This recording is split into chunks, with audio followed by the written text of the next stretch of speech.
Welcome. My name is Justin, and I am an addict. I have been actively working the steps in the rooms of recovery since September of 2013, and am grateful to be sober one day at a time, thanks to my God, the steps, and the fellowship of other addicts. RICO 12 is an organization with the mission of learning and sharing the similarities of addiction of all kinds, and gaining and sharing tools and hope from others who are walking a similar path. Speakers from our past meetings have represented many fellowships and identify with addictions with such variety as alcoholism, drugs, food, sex, gambling, theft, just to name a few. Each Friday at noon Central Time, we hold a live lunch hour speaker meeting with a recovering addict from anywhere on earth, pertaining to any or no faith tradition and with any background, who shares their experience, strength, and hope on a specified recovery topic of their choice. They share for 20 to 25 minutes on that topic, and then we, the live audience, get the opportunity to ask questions of that speaker for another 20 to 25 minutes. Before I introduce our guest speaker for today, I have a quick and exciting update to the 12-week series that RICO 12 is doing on each of the 12 steps of recovery that starts next Friday, March 4th. We have now filled every step with some great speakers with great experience, strength, and hope. And thank you all for your willingness to either share yourselves or to refer to me to someone who would be a great speaker on a particular step. It should be a great 3 months of meetings to introduce or reinforce the importance and power of each of the steps of recovery. Donations and podcast ratings and reviews are greatly appreciated, and details on doing that will be in the chat of the live meeting and in the show notes of the podcast. If you are listening and also feel that RICO 12 is of value, please consider rating and reviewing the podcast in Apple Podcasts or wherever you listen. It's a great way to help get the message out to more addicts who suffer and who are seeking additional tools for recovery. We look forward each week to receiving the light reflected from our speakers. That light inspires hope, meaning, worth, and growth in us, the listening audience. Now let's introduce our guest speaker for the 90th RICO 12 meeting, Nanci B., whose topic today is abstinence no matter what. Now here's a little about Nanci in her own words. She says, I was taken to my first meeting of OA in January 28th, 1975 at Beverly Hills High School, more than 45 years ago. At that time, I weighed approximately 300 pounds. I was trying to separate from a man who was beating me up on a daily basis, now called a battered wife. I had a 7 and 9-year-old, totally out of control from neglect. I had smuggled dope across borders with heroin addicts to have friends. I thought if I helped them, I could have a friend. I was arrested and taken to jail. I was a fat kid my entire life, spent a decade on drugs given to me by top physicians in order to lose weight. My parents had me institutionalized. They mortgaged their home, but I still got bigger. I now am a woman who has dignity. I put in my mouth what nurtures me and only have friends that are kind to me. They say beyond your wildest dreams. I had no dreams. This disease took them all away. So how do I live now? Free of shame and resentment and anger. It is called happy, joyous, and free. Now, and Nanci is also active in AA, a member of Al-Anon, ACA, CODA, and Emotional Health Anonymous, and in World Service Delegate and Regional Delegate, and served on local intergroup board and active in AA hospitals and institutions, and worked as an addiction counselor. Nanci, that's quite the awesome intro. The floor is yours. Take it away. Thank you, sweetie. My name is Nanci Beecham, and I am a compulsive overeater. I'm a 100-pounder and an alcoholic. And I have been an abstaining member, not visiting, but abstaining sober member of Alcoholics Anonymous since June 28th. Actually, it's 1976, which means this is my 45th sober and abstinent year. And I would like to start, as I do every meeting that I share at, taking a moment to remember the 4 sponsors that I have had, all who have passed away, the last one quite recently, who gave of their heart beyond capacity to be there for me so much. And the founder of Overeaters Anonymous, Roseanne, I had the honor of her being one of those sponsors, and she gave me a prayer for which I start every day, and I'd like to start this meeting with it. Happy moments, praise God. Difficult moments, seek God. Quiet moments, worship God. Painful moments, trust God. But every moment, be thanking God. And on June 28th, 1976, I will be forever grateful to a woman from South Bay who stood up at the podium at my first meeting and said, Overeaters Anonymous did not open up the gates of heaven and let me in. Overeaters Anonymous opened up the gates of hell and let me out. And I will be so grateful to another member of the fellowship that evening who said to me, if you're drinking or taking pills to lose weight or doing anything that alters your perception from the neck up, that would not be abstinent. And they explained to me that abstinence was not just what I ate, it's how I behaved. And anything that changed my behavior. And I'm so grateful that very night they took me to my first meeting of Alcoholics Anonymous. Because in those days, I drank things that were sweet, that were very sugary. So if I was saying I wasn't eating sugar, here I was eating sugar. I was just drinking it. And, one was solid and one was not. And so for me, I was so lucky to be able, because I believe that addictions switch addictions. And I was to have a long career of having to work on relationships and my behaviors without the substances being an issue for me. So in those days, Overeaters Anonymous was still pretty fledgling. It was only about, it was not all that old. And the people in Alcoholics Anonymous and Narcotics Anonymous and Gamblers Anonymous were guiding them. And they suggested to them that people don't speak till they have at least 10 years, and that you sit down, shut up, and listen. And you get the cotton out of your ears and you put it in your mouth, and that because you don't have anything much to share. So come here to listen and come here to learn. And they said, when you're talking, you're not learning. It's when you're listening that you are. And so in those days, all the speakers for OA were from AA. And they turned a lot to the Big Book of Alcoholics Anonymous. And immediately they turned to something on page 52. And what it is the bedevilments. And I'd like to share them with you right now. It talked about, were you having trouble with personal relationships? Could you not control your emotional natures? Were you prey to misery and depression? Could you really not make a living? Did you have a feeling of uselessness? And were you full of fear? Were you unhappy? Could you really not seem to be of any help to any person? And then it says, but there is a basic solution. And it went on page 75 to say, we will help you build an arch through which we shall walk a free man. And later on, I was to learn one of the greatest lessons. And it was on page 312 of the Big Book in a story called The Keys to the Kingdom. Because somewhere in that story, it says, there is no more aloneness, that awful ache so deep in the heart of every alcoholic that nothing ever before could reach. That ache is gone and never return again. And for me, that meant I did not have to relapse. I didn't ever have to go back and do this again. For me, it meant, and I walked in there, dead man walking. My children hid in the closet when I came home. They were so terrified of what I might do or who I would bring home with me to be their next father. My parents were so ashamed. I was, I think, 16, 17, the first time I got arrested. And I didn't get arrested because I was bad or doing horrible things. I was running dope over the border with heroin addicts because I was so lonely and I thought that they needed me to be their friend. And I was willing to do anything to have a friend. And here it says that loneliness can go away forever. And in that room that night, it was a large crowd and people were smiling and laughing. And they asked me to read from the Big Book of AA. And I thought, my God, they must think I'm special. And I never wanted to leave. But I will tell you that through the years, I had to change a lot of things. They told me that to get something I never had, you had to do something you never did.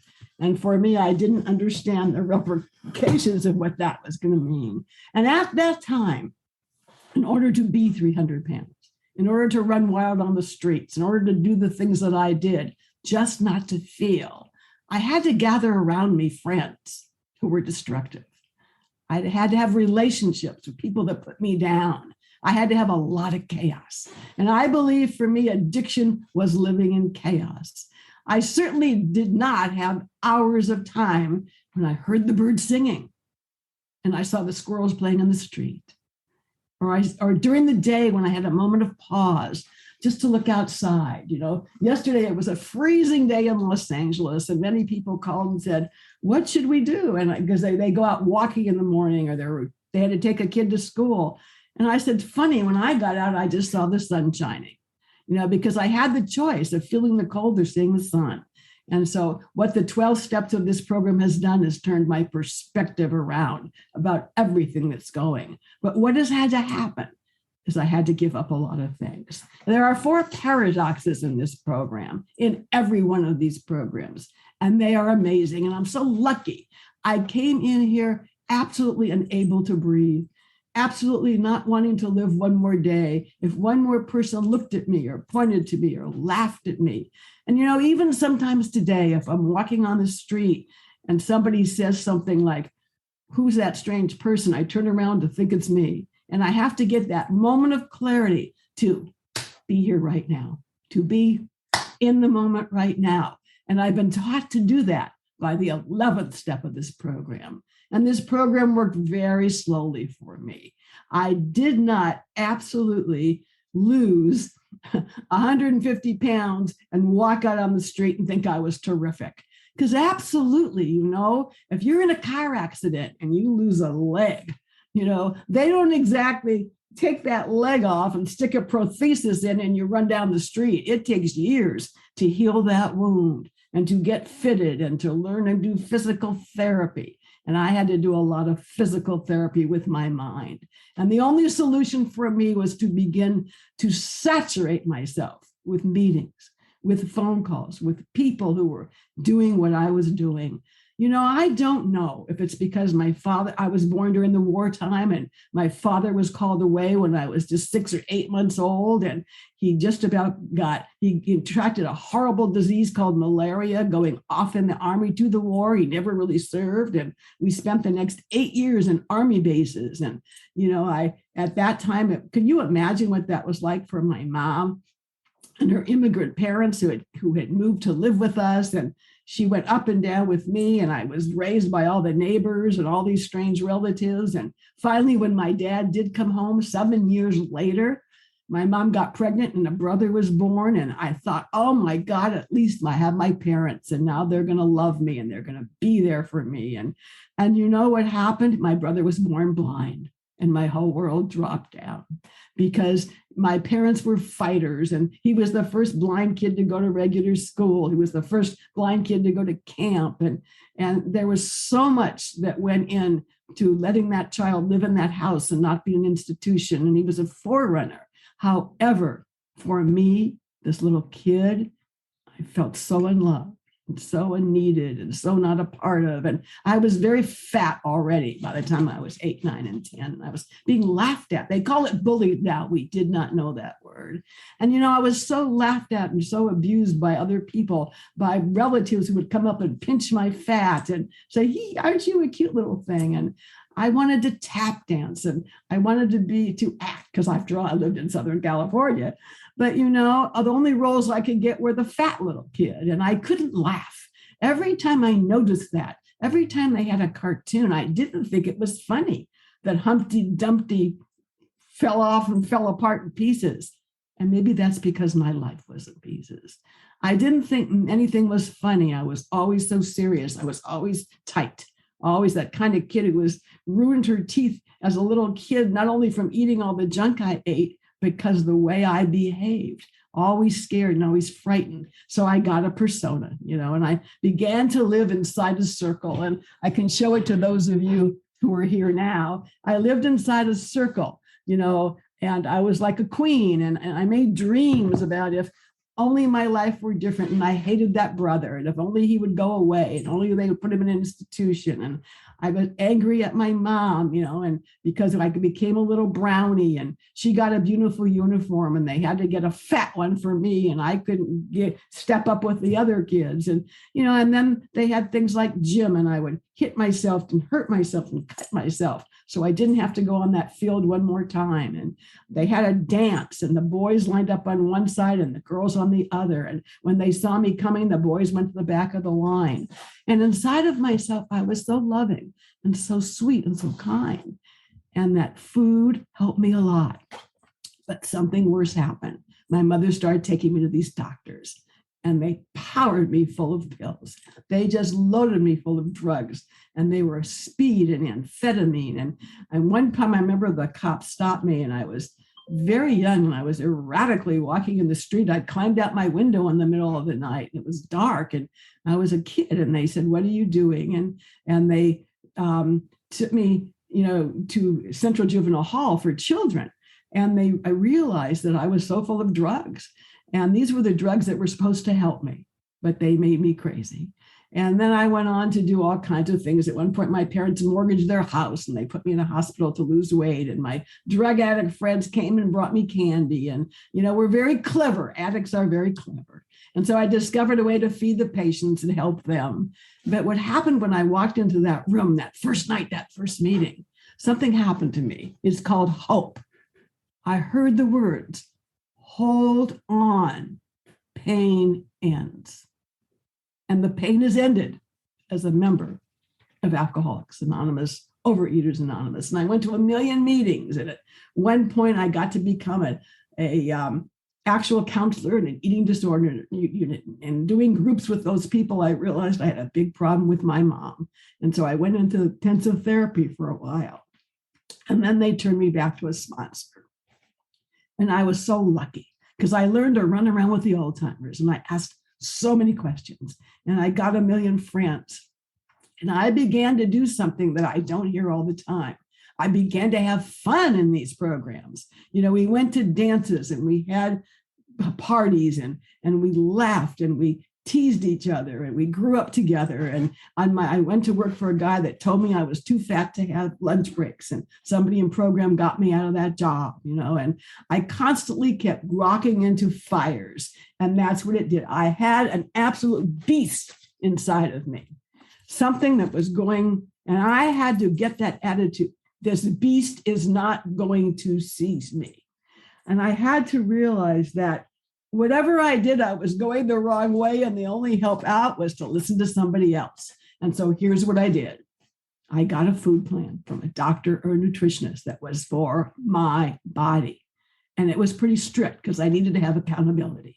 And I called somebody every day, and often they would say, I would go to the store with a list of the foods that were available for me, and I would pick things that weren't on the list. And I learned that I had been so damaged and so hurt that often when I was with you, I didn't hear what you were saying or see who you were.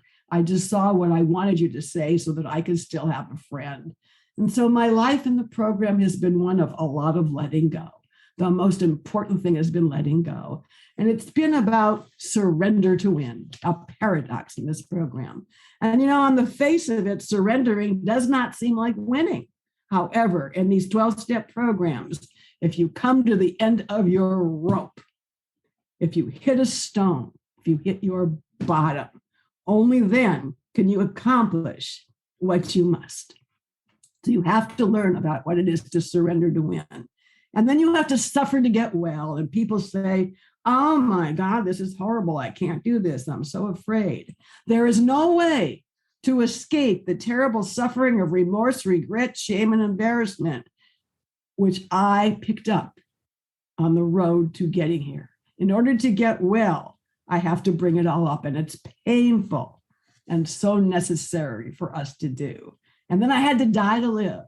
Well, for me, when we work the 12 steps, our whole life of binging, purging, drinking, feeling bad about ourselves, sexing, whatever it is, it has to gradually die.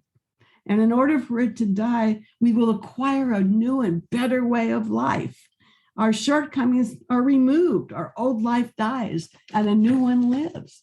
But for us, it's a very hard thing to do. And I learned something. I learned that all through my life, we have adolescent urges. So many of us have a need for approval, for security and perfect romance. Our urges are very appropriate at 17, but it's kind of impossible to live needing security, needing perfect romance. Very hard to constantly need attention if you're 35, 47, and 57. And I was destined to live my life that way. And so I had to get new friends. Eventually, I had to move from my house. I have a daughter that hasn't talked to me in 30 years, and it's okay because she's on her path. And I've learned sometimes no confrontation is the best confrontation. And every time something happened to me, like when I got in a giant car crash, my sponsor would say, well, dear, what did you not want to write about today? And so what happened is the biggest problem in my life became these relationships I kept getting in. They were a little better, but I still had men that were disrespecting me, that were beating me up to a pulp at times. But it was a little, and I would say to myself, they're having a bad day because they had a beautiful car. Because when I came here, I had a hit list. I had a hit list. There were everybody who never asked me to dance and everybody who hurt me. And sometimes they didn't even know I wanted to dance. I just thought they knew, you know. But slowly but surely, I learned in this program that that's not what recovery was all about, because I got sponsors, you know, and these are women who have passed. But here's one. Dear Nanci, it is so great to start off each day with you on the phone. Whoever said that to me? I lived with men and gave them keys to my house and the access to my children, and they never said kind things like that. And here's one that was written on June 28th last year, just a month before my current sponsor, Barbara, died. And she wrote, Dear Nanci, you are such a splendid role model for how we can grow and change and help others. I am so proud to be your sponsor. And all my life, I wanted those words from my mom or from a boss, but I got them from her. So slowly but surely, you reparented me and you gave me courage. But I repeat, I am 45 years abstinent, and it's in the pandemic that I have really blossomed, because I have learned how to handle things that are change. And I have learned to live with uncomfortable situations, which actually is kind of necessary to have a happy life. But I didn't know how to do that. And so for me, I know that food and alcohol and all these things I thought were my problem. And it may sound to a newcomer like fortune cookie wisdom or something like that. But I began to see that it was not what I was putting in my mouth or drinking, but actually it was what was eating me. And I had to live abstinent, and I had to be completely abstinent no matter what. And I had to realize there was no person, place, or thing big enough or small enough to make me take that first compulsive action. And so every day I have to try to seek God and help another person. This is the simplest program in the world. Fear, that false evidence appearing real, is the most frightening thing in the world to me. And I've learned, you know, I wake up every morning, and some of you know I'm going to show, I have all these big sticks all over the house, and I tell that disease, you're not going to get me today. And so I have a process. I have a process to catch myself, and that's my hope. And all these things that I hear now about people who are recovered, my God, to me, what a misuse of the book and the interpretation. I have recovered. I do not look 300 pounds. I do not walk around like a drunk. I am not a sloppy mess. When I go outside, I don't run across the street because I'm so embarrassed that you will see, you might be walking with a boss or a relative, and that you'd be so embarrassed that I'm your friend. Because my whole head is held high, because when I abstain and I don't drink and I don't use and I don't do destructive things to myself, I am empowered. I am doing the best I can. And when I know I'm doing the best I can, I have walked through that arch of free man, and I get to be that happy, joyous, and free. Now, from the very beginning, especially my first 5 years, I go to the park all the time. I now I can't say I'm sorry to my kids. Some of what I did, I'm sorry, doesn't cut it. But I read to kindergartners and I go to the library. I'm a grandma reader, to the kids there. And I moved into a community where there's a lot of older people. And I'm not young. I'm going to be 80 this year, but I have a neighbor next door who's 95. And during the pandemic, I had moved from my house. I just know now that God will put me where I need to be and I'm going to be safe. And what a way to live. What a way, because I'm prepared. My taxes are in the mail. They're done with the accountant, and my food is made for the week. And I know what I'm going to have. I have a very loose schedule of what I'm going to do. When they said, get masks and stay home, that's exactly what I've done. I have learned to follow directions, and therefore I am healthy, and happy. And I did horrible damage. I have congestive heart and cirrhosis of the liver, and because they were arrested. Just like this program, if I am recovered from the physical disease, but my mind, my head always will need to be recovering. Because if I'm recovering, why would I be here? Why would I do service? And service for me, serving on our local intergroup board and H&I and going to hospitals. And the most important thing now is that, oh my goodness, that some youngster somewhere can hear me talk about having abortions because I got pregnant by somebody who wasn't my husband and because he was beating me up and I found somebody to hold me in a bar one night. And, or I can talk about living with men that beat me up, and I can have somebody knock on my door that heard me 10 years ago and come inside my house. And they want to see if I make my bed every day, if I'm really disciplined. And they want to see if things are neat. And if I really they want to look at my books and see if they've been opened and really read, And I'm so proud now. And I don't know how this happened. I have absolutely cannot explain this program. I just know that it works. So I do not analyze it. I try to utilize it, and that for me is so important. And I've learned if I take the I out of illness and replace it with we, you get wellness. So this is so much trusting God and trying to be a better person. And it's all here. But I had to give a lot of things up. I had to stop going to so many organizations. I had a great job at a local television station and I had to quit, because I had to get a 9-to-5 job for a while and go to a lot of meetings. And I had to be willing to be walking with friends that I thought I adored. And one day I heard there's nobody that will come into this home that's not going to be respectful to me. Nobody will come into the home. You can criticize me all you want. But if I'm out in public at a ball game and you start telling me things, you're not a friend that I need. I want to be with people and so when I started putting food into my mouth, that was healthy, and drinking, water instead of alcohol, and not taking pills, but instead exercising, I started to find that people left my wellness and I thought they were leaving me, and I stopped overreacting to everything. So I'm going to stop for now because I have such a little bit of time left. And I want to share with you, first of all, my definition of success. To laugh often and to love much, to win the respect of intelligent people and the affection of children, to earn the appreciation of honest critics and endure the behavior of false friends, to appreciate beauty and to find the best in others, to leave the world a bit better, whether by raising a healthy child, by growing a garden for neighbors to see, or helping redeem a social condition. To know even one life has breathed easier because you have lived, that is a success.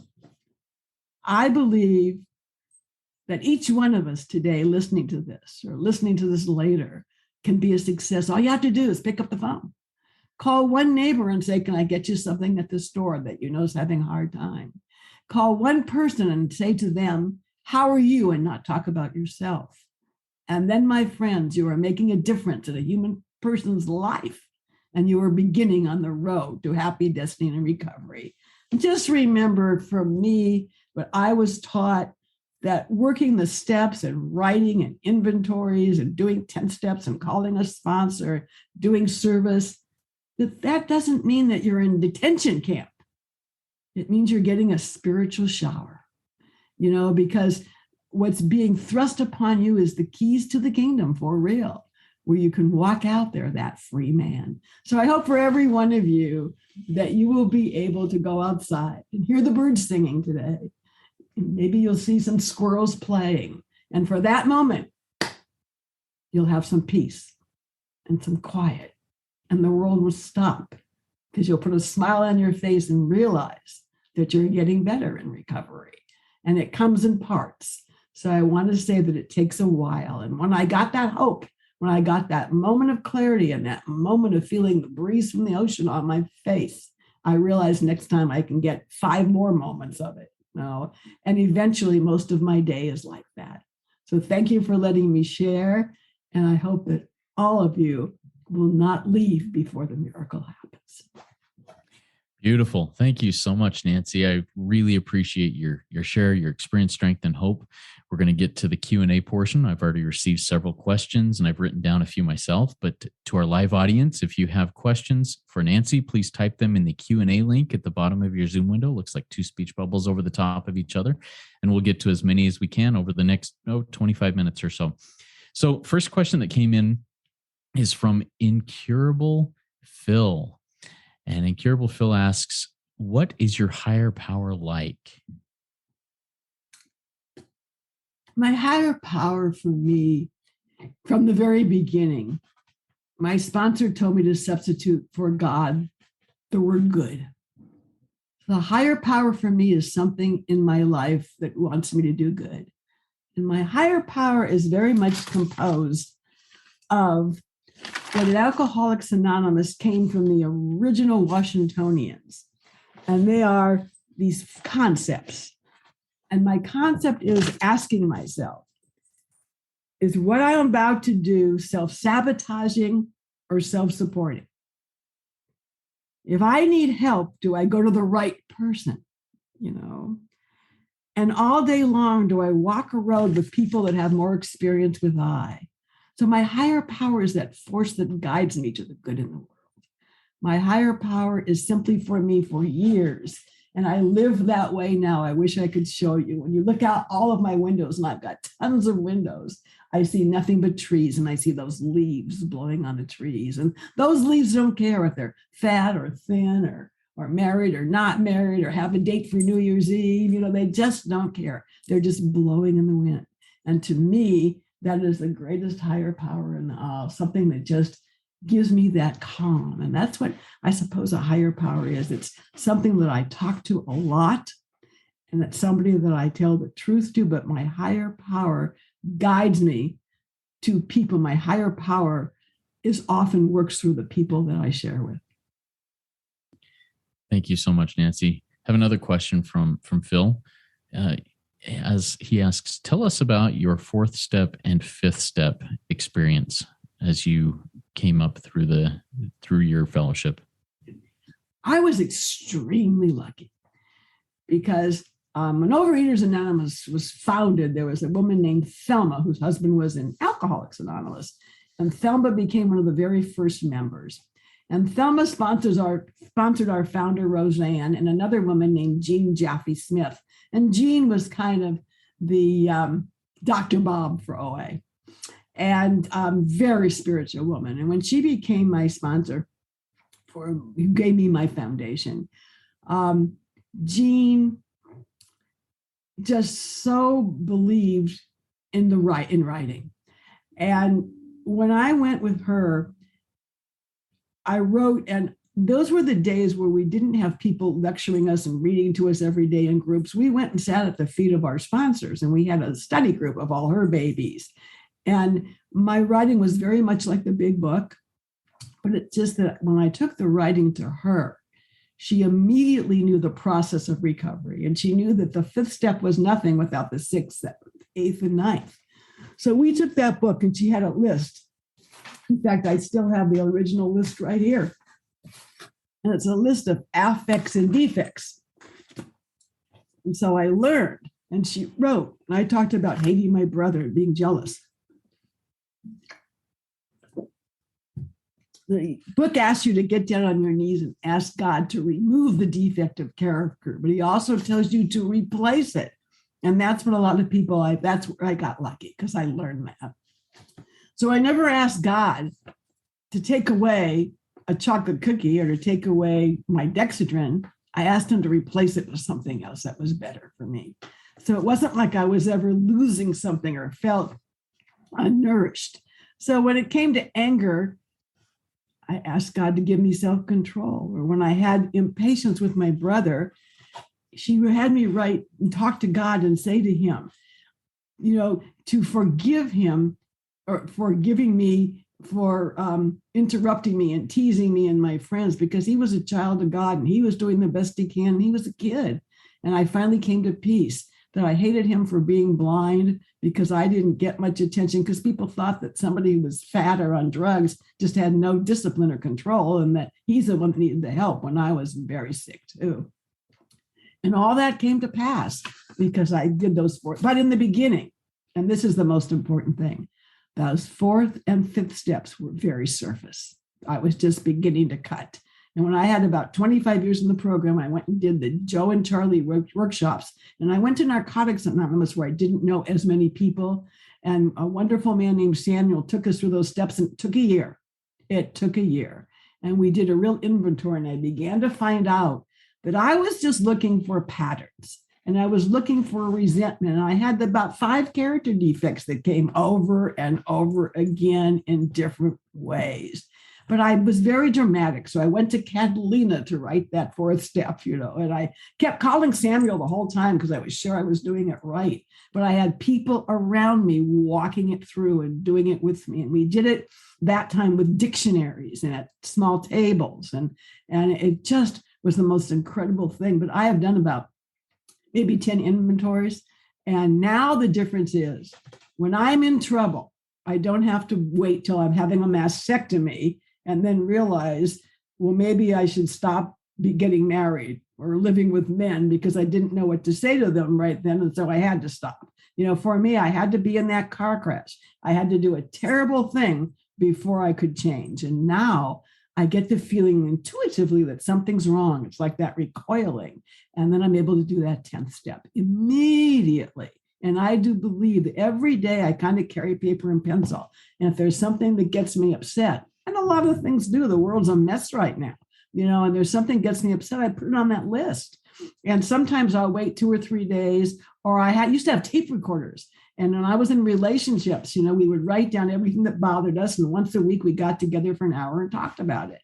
And I had to be with somebody who would do that kind of thing because I just couldn't let too many things slide by. This is a disease that's always there. It's always active. And I see no evidence of anybody.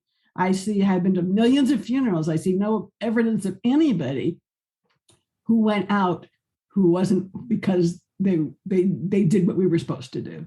But the fourth step and the fifth step were crucial, if anything, to my belonging and being a part of.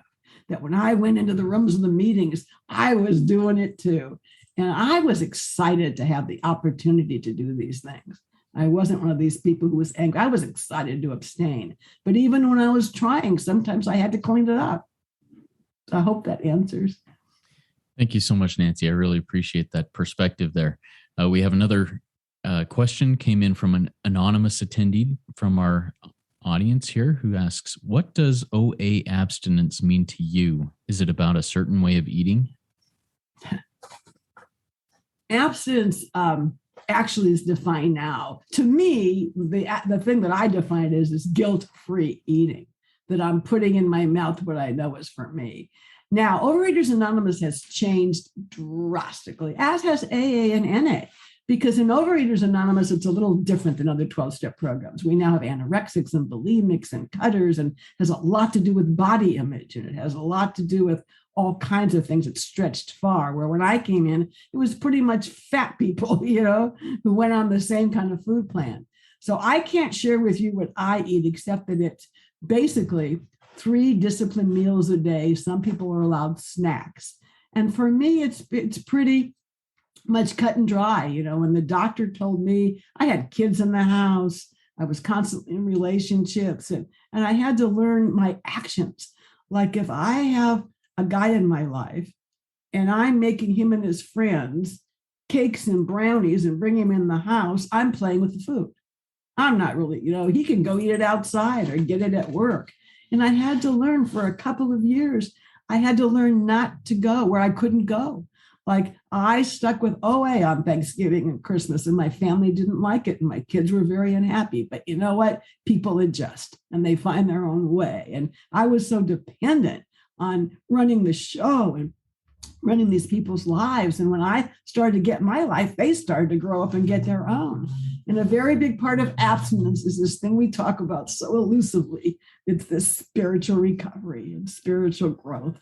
It's really, to me, it's summed up in 2 words: grow up.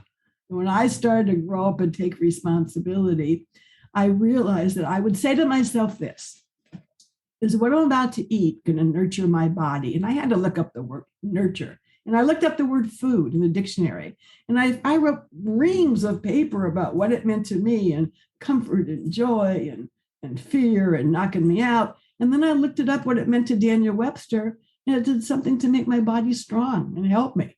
It wasn't anything to excite me.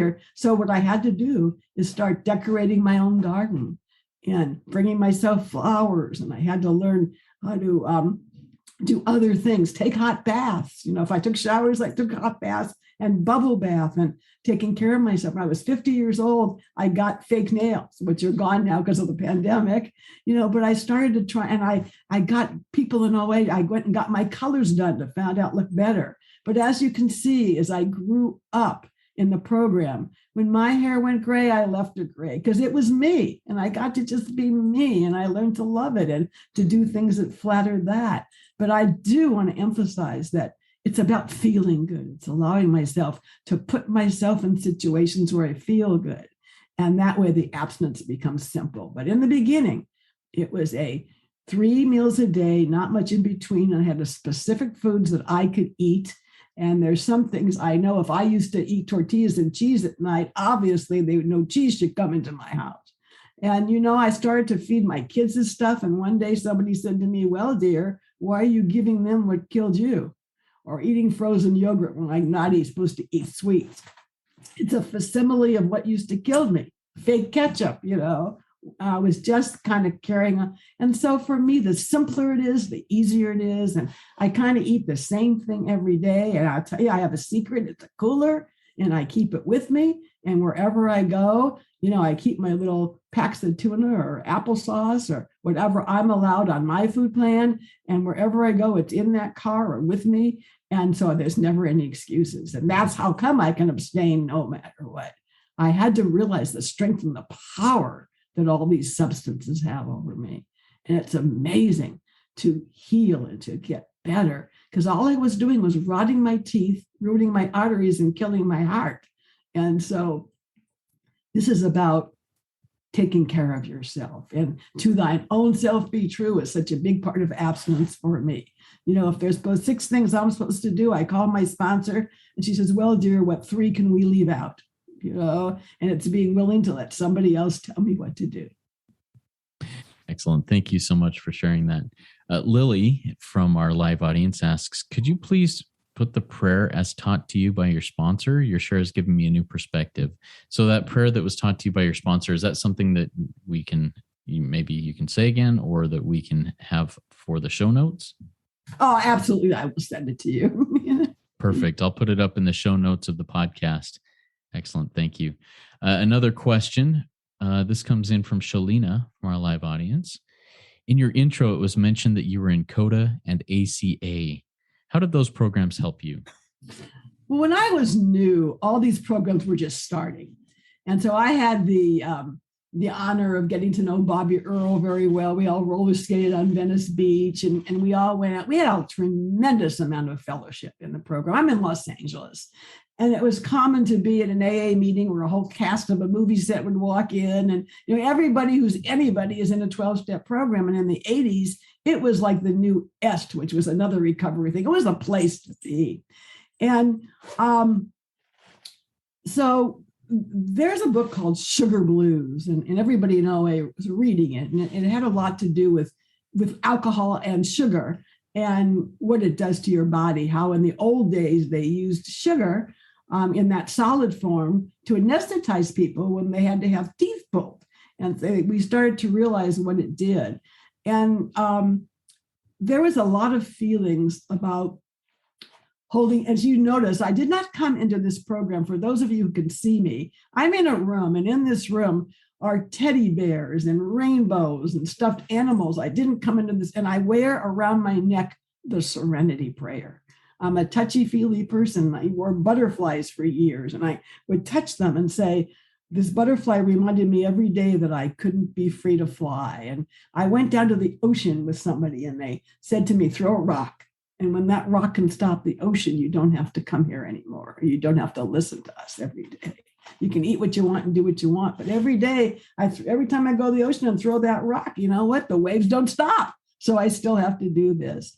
But actually, I think that, what was the question again? I get so excited because I'm so in love with this program. Yeah, it was how ACA and CODA helped you. And so it was really for me, I was able eventually to learn all these things in Alcoholics Anonymous, you know, and that really is where I go to do all my step studies and to do a lot of work and to be in workshops, and by reading A New Pair of Glasses by Chuck C.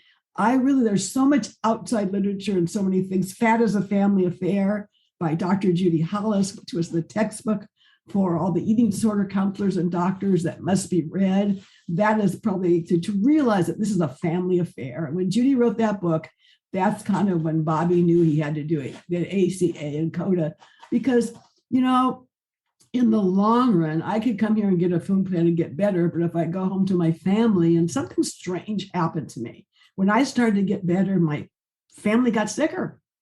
And when I got better, my ex-husband started to get guns and want to shoot all of us, you know, because he didn't want to do this.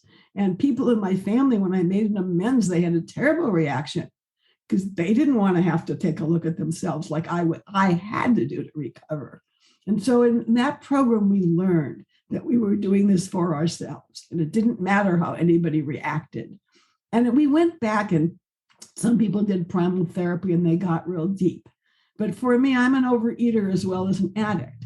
And when you eat, you really anesthetize yourself little by little. And I will never remember all that stuff that happened to me. I was drugged the whole time.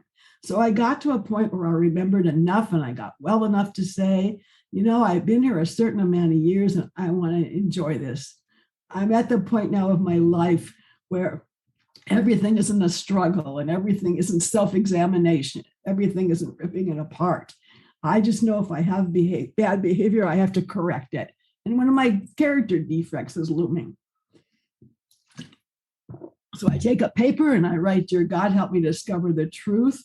And I've realized if one of you asks a question that I don't want to answer and I get mad at you, I don't even know you. You can't have the power to make me mad. It's reminding me of when I was in school, somebody asked me something that I didn't know. And if I wasn't perfect, I was nothing because I was feeling so bad about myself all the time. And a lot of that is about perfection, you know, a lot of that. And nobody in this world and nobody in Alcoholics Anonymous does anything perfect. In fact, it's necessary for me to fall down all the time, because if I didn't fall down, why would I work the steps?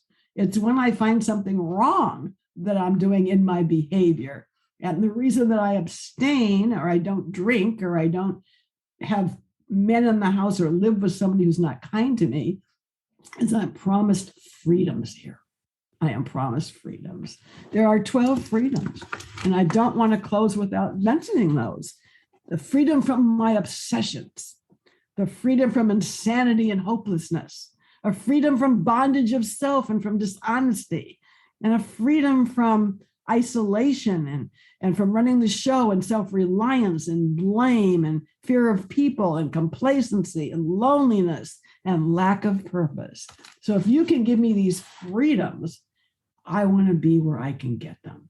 And so for me, all of these questions, and, you know, I'm going to leave my my email so that anybody can write me, and I would be so happy to at least guide you to some of these things. And one thing about having all this time, I hear people speaking in these meetings that have a year or 5 years, and they're doing these workshops. The only thing with an old timer, and I surround myself with them, is that they've had a lot of experience. I have had time to have a child almost die. I was very new, like maybe 3 years in the program when my father died. And I called back every old boyfriend to comfort me instead of doing what I was supposed to be doing. And people from Overeaters Anonymous poured into that place. And they were eating food off my mom's plate, and I got to see this disease in action. And so many people I got close to, I had to walk away from in Overeaters Anonymous. People come to AA and NA and GA, but I found that in programs like GA and NA, the greatest recovery, because these people, just like with Cocaine Anonymous, because in Cocaine Anonymous, you take one wrong hit or you have one wrong thing of heroin, you're dead. And I found people to be much more surrendered than in OA, because they're so stuck on the food and they're so worried about, well, can I just have some carrots this time when carrots aren't on the list because they're full of sugar? We want to make deals with God. We always want to make deals here. And I had to stop negotiating to get well. I just had to do what I was told. So I know that I get sidetracked from the question. But ACA and CODA they're grist for the mill. There were more to learn and more to be and more comfort and other groups and other perspectives. But in the long run, I had to lay it all out. And when I laid it all out, I would go for the cheesecake and the slow gin fizz. So I started spending a lot of time in those two programs. What good is it? And Clancy, who was very famous in AA, and Chuck C, there's angels to me. They took me one day out of the Pacific group and they said to me, "You're having a ball here. We don't have so much fun in OA, but we do in AA, and you want to be here. But I don't want to give you a cake while you weigh 300 pounds. It just doesn't cut it for me." They were very tired of people in OA going to AA and taking cakes at 300 pounds and being miserable, And so they wasn't because I would look so great, it's because I could save my life. Very good. Thank you so much. One last question, I guess, before we close up here. Well, I guess it's a two-part. Do you have a favorite slogan in recovery? And then any final words of wisdom you have for us before we start closing this down? I don't know that I have a favorite one. I just know that a lot of people ask me, did you tell people right away you were in the program, and did you hide it, or you were saying, oh my God, I was so excited. I loaded my car with bumper stickers. My kids were embarrassed to go in it. And even right now, I have my license plate in the back has a giant slogan on it, and I changed them from Drop the Rock and Easy Does It. And I had to really study these slogans to see what they meant. And one was like, think, think, think, that you have stinking thinking and you have to learn not to think. And so really the slogans just pour out of you. And there's someday when Easy Does It is all I can do. But I will promise you that you will be. One day I was in a situation where I went to this great event, and I worked for Los Angeles Magazine, and ABC was having this party for all of its conglomerates, and I actually was in a pair of shorts, and I went down a water slide, and I never did those things as a child. And when I went down, I hit myself wrong, and I fell down, and I thought I was drowning. I mean, I got that feeling, and everything ran through my head. Water was up over my head, and all of a sudden, these little kids were giggling, and they picked me up. They said, "Lady, you're only in 3 feet of water, but you just fell down face first and you think you're drowning." And I realized so much about myself, that I'm a person who panics, But all I kept saying there is, be still and God will be with you, and Easy Does It, and one day at a time, and be here now. So I suppose if there's anything that's my favorite right now, it is that be here now, to live in the moment, to just not worry about, my God, I really always go back to this because right now it's February, and I would spend a lot of time worrying about who I was going to go out with New Year's Eve so that you think I had a date, and I just don't do that anymore. Thank you so much, Nanci. There was a second part to that question. Yeah. Final words of wisdom.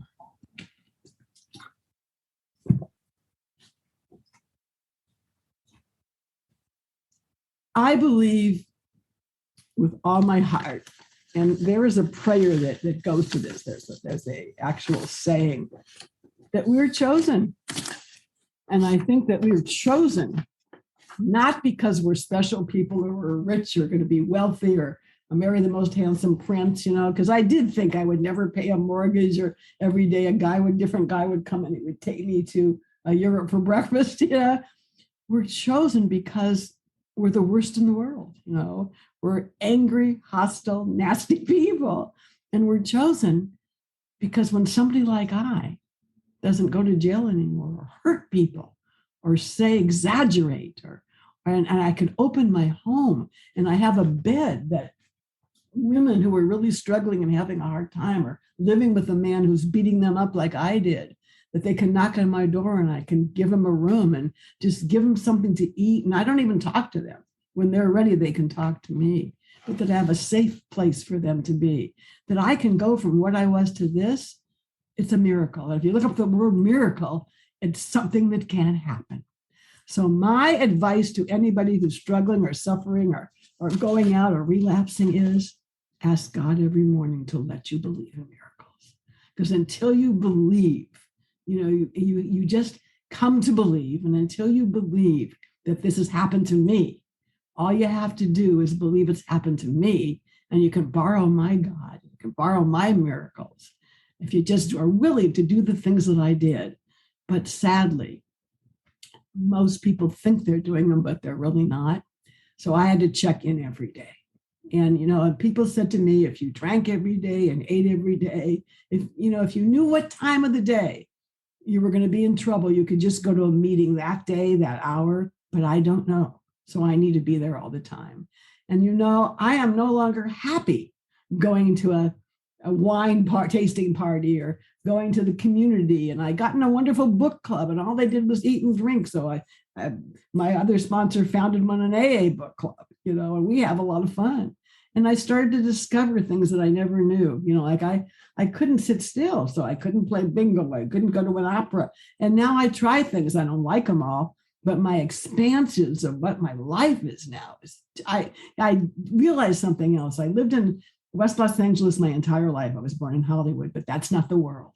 In my world, I had tunnel vision. I only saw what's in front of me. And now my life is exposed to every nationality and every person. And I'll close by saying this pandemic, again, I remind you that every rotten thing you ever did could be turned around to help somebody else in this program. And then you have no shame. And that is the greatest gift. So if you're holding back because you're worse than us and because you have more secrets than us, I spit them out, like I say, pass the salt and pepper. What a freedom to talk about having a mastectomy in a mixed audience. Who does that, But we do that here freely and with joy. Because if I can pull somebody else through cancer, why not, So, because look at me. I have never felt so good or looked so good. And look how old I am. It's just absolutely unexplainable. So my advice is to ask God every day to help you accept that miracles happen if you're willing to do what we did. Thank you. Awesome. Thank you so much, Nanci. That was a great RICO 12 weekly speaker meeting for all addicts and those wanting to learn more about addiction and the recovery therefrom. If we didn't get to your question or if you have other questions, please go to rico12.com/forum and join in our community and ask those questions and answer others' questions that may come up. I invite the audience to come back next week. If you've not yet rated and reviewed the podcast, please go do so now. It's a great way to work your 12 step.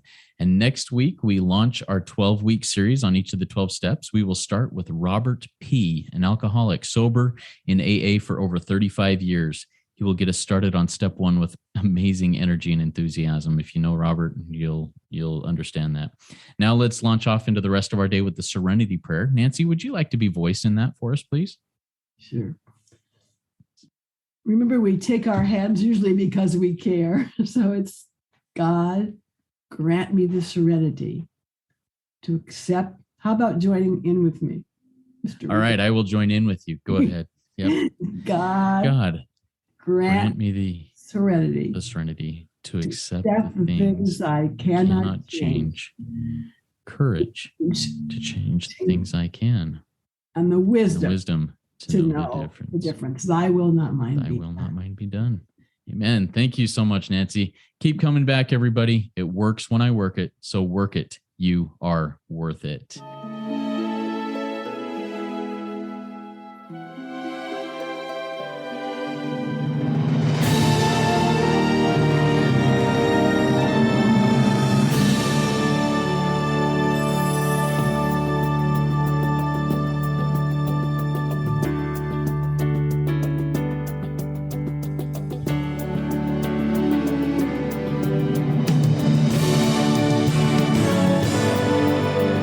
Standing still a moment, carving out this time, reflecting on the landscape of this life of mine.